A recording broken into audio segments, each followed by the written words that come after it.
Fall in, troops. This is Tovarish Pazan with the iPadBoardGames.org review of Stalag 17.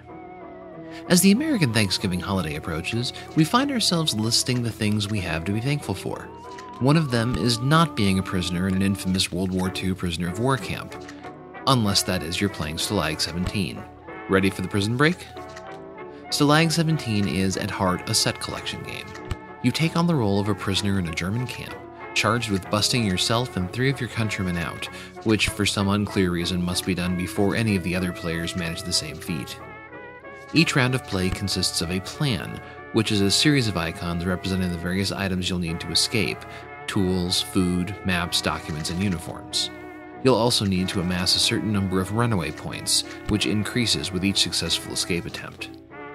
Each turn, you can either play a card, which will draw you a new one from the deck, draw 2 cards if you have nothing useful, or discard cards to reduce the surveillance points you'll gain if someone else escapes, triggering a roll call for all remaining prisoners.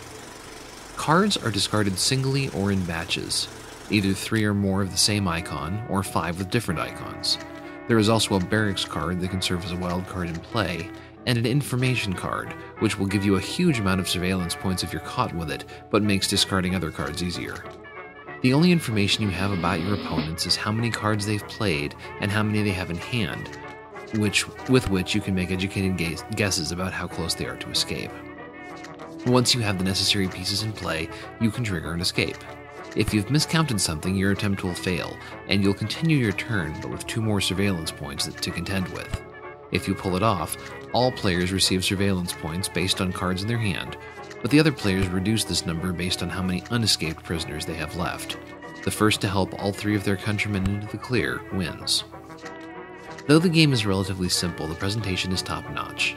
The graphics convey all necessary information without relying on printed language, making the game accessible to just about anyone. There's also a period-appropriate instrumental music track that you'll disable almost immediately, but it's a nice touch. The game's fully interactive tutorial covers a 4-round game. Only 2 of the rounds are required to play. You can exit out at that point, but if you continue on, the tutorial goes over quite a bit of strategy once the basics are down. The full manual is also available from anywhere in the app, and some of the comments on BoardGameGeek suggest that it's better than the manual that comes with the physical game. Multiplayer is possible via Pass and Play, Game Center, or some other unspecified internet service. We can't say much about any of them, as we were unable to ever find an opponent. Local play exists against 3 levels of AI. Well, 2 levels of AI really. The first level is so easy we never lost to it, and should be considered training wheels rather than an actual opponent. At $2.99 or less, this app would be an absolute no-brainer. At $7, the market appeal is more limited. The app is perfectly polished and very well implemented, but the game is simple filler, however well it's presented.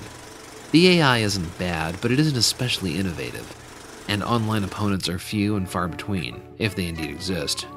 If you're a fan of the subject matter, it's hard to do better, but we're not sure how wide a demographic that niche represents.